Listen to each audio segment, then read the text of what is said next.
Because I've seen training footage. It's clear you're training extremely intense. To be able to recover and come back the next day and do something similar of that nature, even for something like arms, I'm sorry. It's just, and it's still something to be, you scratch your head like, how is he recovering from that? Because I know everybody's recovery capacity is different. And then that goes back to maybe what you mentioned, where again, you're all in as far as sleep, you're eating, everything, right? But does it change during the in season when you're prepping for a show? Are you still training 7 days a week, or is it a similar approach, if you will, as you're doing now? I am still doing that. The only thing I will say is I think throughout a competition prep, especially when I get deeper into it, I think what I will find is my volume in terms of the amount of sets and that's been loaded over the course of the full week will naturally drop, because I'll find that my body might just naturally become a little bit more so accumulated to building a little bit more fatigue up. So with that being said, I probably won't be in the space of feeling like I've got an extra few sets there. It might be a case of that feeling of, right, there's probably not an extra set here today. That feeling might come up a little bit more, which is why I'll be able to manage my recovery the exact same, because I won't be in the position where I'm feeling like death and being like, right, I'm going to do another 3 sets here. That's what I feel would probably crumble me and bring me back down. But to be fair, everything that is being done in the off season is the exact same as prep. If anything, a few loadings will change, just in terms of, right, I might not be able to hold on to the 60 kilogram dumbbells as well as what I can throughout off season, purely just because my stabilizing joints don't have that body fat around them to be able to be in control and supportive of that. But that's really the only thing that does change. The stabilizers and obviously the support that I'm going to have around my joints that might just allow me to fatigue a little bit quicker. So you still deadlift and squat, like barbell squat, and Yep. well, those are the two main things I'm more curious about when you're prepping. Yeah, absolutely. Yeah. Absolutely. I had to take deadlifts out around, in fact, I think I got my last deadlift session in on my depletion week prior to the show. So that was Monday was depletion day 1, which I was able to train back. I was able to deadlift, but Vicky that does my diet, so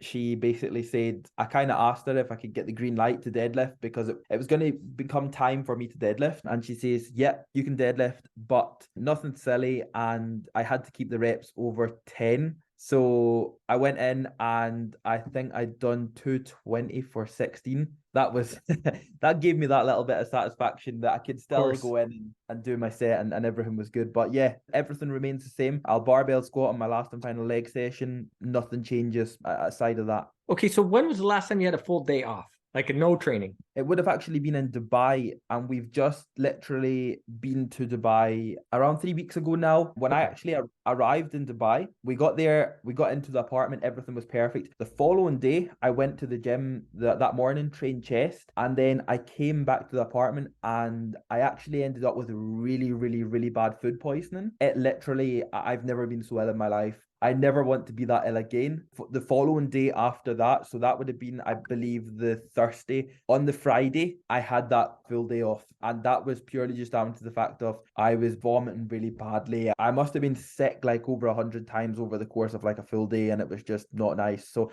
the unfortunate part would have been, in my head, I would have pushed on and went to the gym, but there was just, that was a game over day. Like that was really not nice. The following day I was back into the gym and I was training back, but I was very ill. But aside of that, it probably would be during peak week. My depletion sessions go all the way up until 3 days prior to the show. And then I have to take the 3 days off prior to the show, and they are my carb up days. So I unfortunately don't get to train them days, which, much to my disgust, I really don't like because I would love to train. But the plan gets sent through, I listen to it, and that's that. It's so interesting because obviously the question that pops up into my mind is, do you have any injuries, training 7 days a week and only taking rest days, either when you're sick or if it's right before a contest? So maybe you want to answer that for the listeners. If you've experienced any nicks and niggles and how you've had to adjust around that if they've popped up. Yeah, well, at the end of the day, the way I look at it as well is, right, we are bodybuilders, we are weightlifters, we go into the gym, we put a lot of what we could say unnecessary pressure and strain onto our bodies, we're going to get niggles. We are going to have sore backs. There's going to come a time where you're probably going to have a little bit of a knee niggle. You're going to probably have a little bit of an elbow niggle. But the main one that always pops up is things like lower back pain. If you're loading your lower back pain with anything, whether you are at work and you're lifting up something heavy consistently, or you're in the gym and you're pulling something heavy off the floor, your lower back's going to get pumped. It's going to hurt. That doesn't mean that you have to take time off, or that doesn't mean that something really badly happened. We're going to get that. However, I've had my fair share of niggles. I've had sore knees. I've had sore elbows. I've had little niggles in my shoulders, but they've been nothing that's had to force me to take time off. I've been able to work around them. I've been able to try and maybe not accumulate up too much pressure in that given area, just to make sure that I'm not putting any sort of even worse strain on it. But back in 2018, I actually ended up with really bad sciatica. The worst part about it was it wasn't actually gym related. It was actually related from a little job that I used to have in a corner shop. I literally turned around too quick and I just felt something like go so quickly, and it was not nice at all. But that unfortunately gave me really bad sciatica for around 6 months. Up until then, I've been good. No complaints whatsoever. I ran into a little issue I had last year, which I'm totally unsure how it came up, but it did. And essentially my discs in my back were sliding a little bit. It was a case of if there was any sort of downward movement on my spine, it would push them out. I was able to walk, but I wasn't able to put pressure on that area. I was struggling with things like putting my shoes on, etc., but it wasn't life-threatening. Jeez. Apart from that, yep, I've been all good. Wow. Okay. So it's one of those things that I'm curious about, because the rationale behind training 7 days a week, what is it for you? Because obviously many preach recovery, how important that is. Why do you feel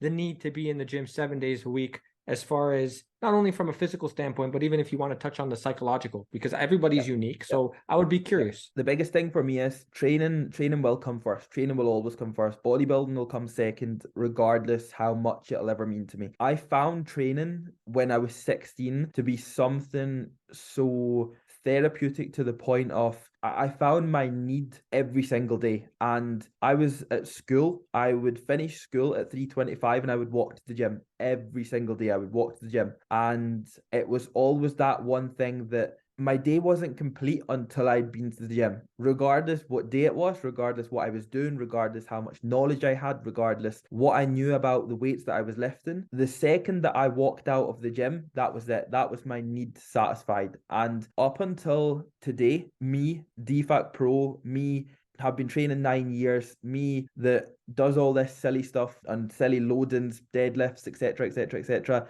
that's irrelevant to what training actually means to me, because I've not been to the gym yet today, but my day still feels as if there's so much still happening because I've not been to the gym. The second I've been to the gym, that's it, box ticked. That's my day done. And I think that's where, like, psychologically, that's the biggest thing for me. Now, I will always be a massive believer in the more you put into something.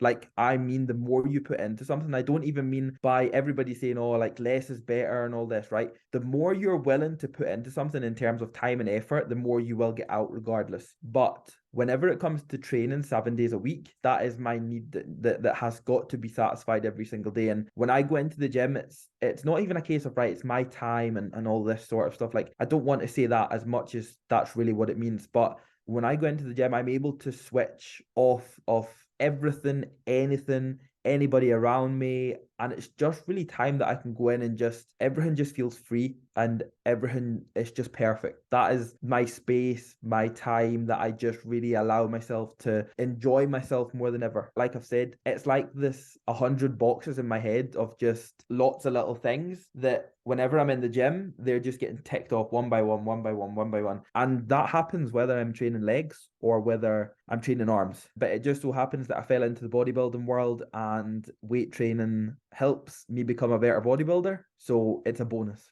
So let's talk about your programming and how your current training split looks at the moment. And have you always stuck with the current split that you're doing now throughout your whole career? Because I know some people, you have been training for almost 10 years now. So how is it looking so far, and has it evolved since you were a teenager versus now? Yep. So I mean,